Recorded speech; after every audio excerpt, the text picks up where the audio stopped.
कभी सोचा है कि हवा, जिसे हम देख भी नहीं सकते, सिर्फ महसूस कर सकते हैं, उसमें इतनी शक्ति कहाँ से आती है कि वो बड़े बड़े शहरों को रोशन कर दे? तो चलिए आज पवन चक्की के पीछे के इसी कमाल के विज्ञान को समझते हैं। सवाल यही है कि एक पवन चक्की असल में बिजली बनाती कैसे है। ये सुनने में भले ही कॉम्प्लिकेटेड लगे, पर यह प्रक्रिया बहुत दिलचस्प है। आइए इस पूरे रहस्य को परत दर परत खोलते हैं। तो सबसे पहले इस शानदार मशीन यानी पवन चक्की के थोड़ा अंदर झांकते हैं और देखते हैं कि ये आखिर है क्या और इसका काम क्या है। देखिए, बहुत ही सरल भाषा में पवन चक्की एक तरह का एनर्जी कन्वर्टर है। इसका बस एक ही काम है, हवा की ताकत को पकड़ना और उसे उस चीज में बदल देना जिसकी हमें सबसे ज्यादा जरूरत है, बिजली। ठीक है, तो इस प्रक्रिया के पहले हिस्से पर आते हैं।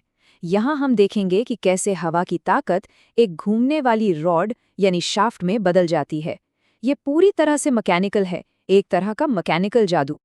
तो देखिए, सारी कहानी हवा से ही शुरू होती है। जब तेज हवा चलती है तो वो इन बड़े बड़े ब्लेड से टकराती है और उन्हें घुमाने लगती है। और जैसे ही ये ब्लेड घूमते हैं, वो अपने साथ एक सेंट्रल रॉड, जिसे शाफ्ट कहते हैं, उसे भी नचाना शुरू कर देते हैं।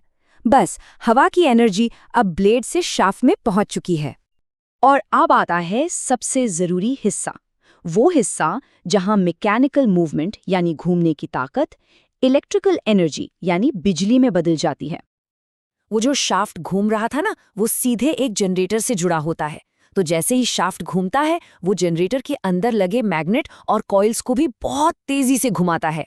और बस यहीं पर होता है असली कमाल।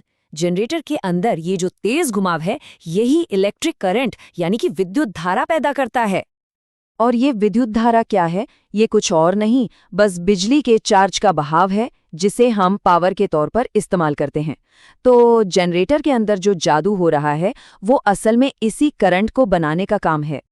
तो अब हम ये तो समझ गए कि बिजली कैसे बनती है, तो आइए अब एक नज़र में देखते हैं कि इस पूरी प्रक्रिया का असर क्या होता है और ये बिजली आखिर जाती कहाँ है।